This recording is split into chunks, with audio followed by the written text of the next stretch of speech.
आज हम बात करेंगे सीजेरियन डिलीवरी का जो मुहूर्त है उसके लिए कुछ खास तिथियों की हम लोग चर्चा करेंगे। पिछले कार्यक्रम में मैंने आपको सविस्तार इसकी विशेष जानकारियों को दिया था। देखिए, सीजेरियन डिलीवरी मुहूर्त का क्या हमारे जीवन में उपयोगिता हो सकती है, क्यों हमें इस मुहूर्त का चयन करना चाहिए। खासकर मैं इसलिए भी यहां पर चर्चा कर रहा हूं आज के कार्यक्रम में। वैसे मैंने इसकी सारी जानकारी आपको पहले दी, कैसे आप इसके लिए समय निश्चित करें और कैसे आप इसके डेट निश्चित करें।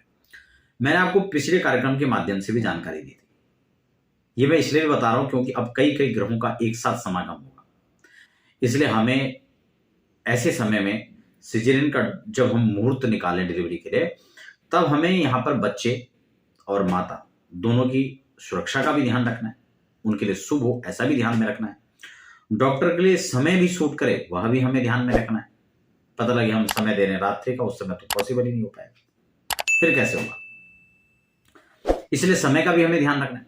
और दूसरा, बच्चे की कुंडली के अंदर कोई अशुभ योगों का निर्माण ना हो, ज्यादा से ज्यादा शुभ योग बने, पॉजिटिविटी ज्यादा से ज्यादा हम कैसे उसमें ला सकते हैं। दूसरा, बच्चे की जन्म कुंडली के अंदर कोई एक अच्छा सा राजयोग भी बनना चाहिए, काल सर्प जैसे या फिर मूल आदि जैसे, हम उनसे उसको बचा सकें।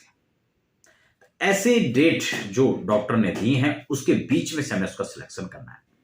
और उससे भी खास बात कि हमें एक ऐसे समय, ऐसे लग्न का विचार करना है जब बच्चे की कुंडली के अंदर ग्रहों की स्थिति अच्छे से अच्छे बन सके। तो बहुत महत्वपूर्ण चीज। अब हम नवंबर की हम लोग चर्चा करेंगे और अगले कार्यक्रम में दिसंबर, इसमें मिलता जुलता हम दिसंबर को भी लेंगे। देखिए, नवंबर के अंदर आप देखिए तो कार्तिक का महीना चल रहा है, ठीक है ना। इसमें कार्तिक शुक्ल पक्ष रहेगा और 16 तारीख तक, जब तक संक्रांति नहीं होती तब तक तुला में ही सूर्य रहेंगे। यानी कुंड वैसे तो कार्तिक मगशीर लग जाएगा उसमें कृष्ण पक्ष, ठीक है ना, पंचांग के हिसाब से। लेकिन देखा जाए तो तुला पर ही जो है सूर्य रहेंगे, सूर्य जो है तुला राशि पर रहेंगे। तो ऐसे में तो कार्तिक का महीना माना जाएगा, तुलार के कार्तिक कहा जाएगा, और फिर सूर्य उसमें नीच के हो जाएंगे। ऐसे में फिर हमें बहुत आवश्यक हो जाता है कि हम चंद्रमा की स्थिति को बहुत मजबूत बनाएं, क्योंकि जन्म कुंडली के अंदर सूर्य और चंद्रमा दो नेत्र के समान आप कह सकते हैं, और नेत्र नहीं है तो पूरा जहान व्यर्थ है, कुछ भी नहीं, तभी तो हम इस दुनिया को देख पाएंगे। तो इसलिए सूर्य और चंद्रमा दो अहम चीज है। तो इसमें हमें इन चीजों का खासकर ध्यान रखना है, और कैसे हम डेट का चयन करें मैं आपको भी बताने वाला हूं। दूसरे, मैंने आपको यही बता दिया कि बच्चे की जन्म कुंडली के अंदर ऐसे लग्न में हमें ध्यान देना है, ऐसे समय का हमें चयन करना है जब बच्चे की जन्म कुंडली हो तो कोई अच्छा से योग बन पाए, ठीक है ना। तो यहां पर मैं आपको कुछ तारीख यहां पर बता देता हूं जो आप चयन कर सकते हैं। दूसरा, यहां पर आपको यह भी ध्यान रखना है कि अपने शहर के, इसमें 2-3 चीजें, बच्चे के माता पिता की जो डिटेल है उसकी उसमें आवश्यकता पड़ने वाली है आपको, उनके राशि के अनुसार क्या शुभता उस दिन पड़ रही है, सीजेरियन के लिए उस दिन मुहूर्त की क्या स्थिति है, ठीक है ना, वो भी उसमें देखना है। और दूसरा, फिर बच्चे के जन्म की बात है, उसके लिए शुभ या अशुभता का कैसा योग बनेगा। तो 2-3 चीजें इसमें बता दिया। ज्यादा जानकारी के लिए आप उस वीडियो को देख सकते हैं, उसमें मैंने बहुत विस्तार से आपको उदाहरण सहित बताया। तो अब देखिए, यहां पर चंद्रमा की स्थिति को हम कैसे मजबूत कर सकते हैं, जो बहुत उत्तम तिथियां मैं उसकी यहां पर चर्चा करूंगा। देखिए, अक्टूबर 28 तारीख को और 27 तारीख को यहां पर वृश्चिक पर चंद्रमा रहेंगे जो नीच के माने जाएंगे, ठीक है ना, इनमें आप बिल्कुल ना करें। अब यहां पर जो है, देखिए कुछ एक मैं पिछले कमेंट में पढ़ रहा था, उन्होंने वीडियो पूरा नहीं देखा। हमने क्या कहा कि डॉक्टर्स जो डेट यहां पर दे रहे हैं उनमें से हम चयन कर रहे हैं, और उसमें से भी चयन करने के बाद आपको यह भी ध्यान रखना है कि हमें ऐसा नहीं कि उसमें पेन स्टार्ट हो गया और आपने तो डेट ही कुछ और निकाल दिया, पहले बात का निकाल दिया। तो हमें प्रधानता देनी है पहले, ठीक है ना, जो जल्दी से जल्दी का समय, और फिर उसमें बीच का भी हमें समय देख लेना है, और फिर हमें कोशिश करना है कि उस डेट से पहले हम कर पाए, ठीक है ना। अब यहां पर नवंबर के अंदर सबसे अच्छा, जब कर्क राशि में स्वग्रही चंद्रमा रहेंगे यहां पर 14 तारीख को और फिर 15 तारीख को, ठीक है। यहां हाँ, यहाँ 13 को भी कर्क राशि में प्रवेश कर जाएंगे, लेकिन वो समय थोड़ा विलंब का है, और अगर संभव हो सके किसी के लिए तो उसका भी चयन कर सकते हैं, कोई दिक्कत नहीं।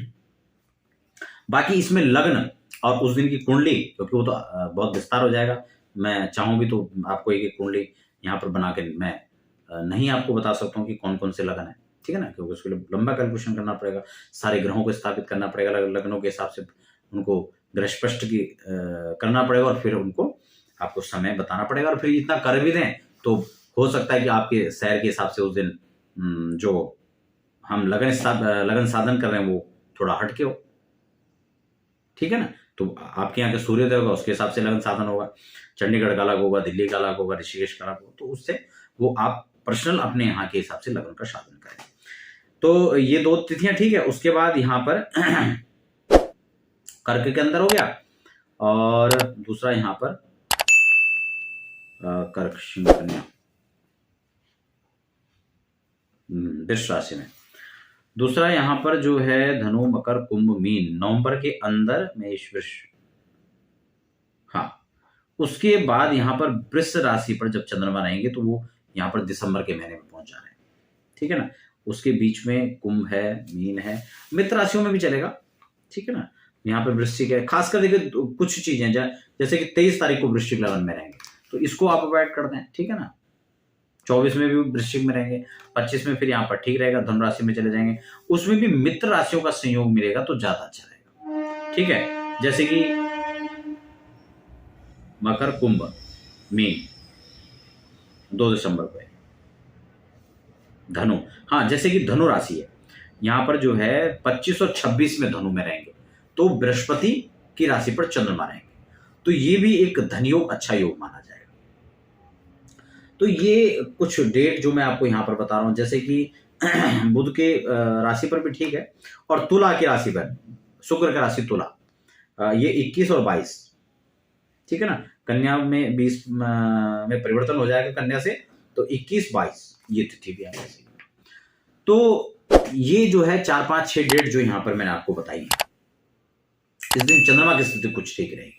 बाकी उस दिन का जो लग्न निकलेगा, और लग्न में भी ग्रह स्थितियों को अगर हम देखें, क्योंकि यहाँ पर अभी देखें आप, सूर्य है, शुक्र है, बुध है, ये एक साथ यहाँ पर चल रहे हैं, बृहस्पति हालांकि यहाँ पर इससे हट के हैं, तो ये सब चीज, हाँ तो ये चीज है यहाँ पर जो कि बकरी होने पर, हाँ ठीक है।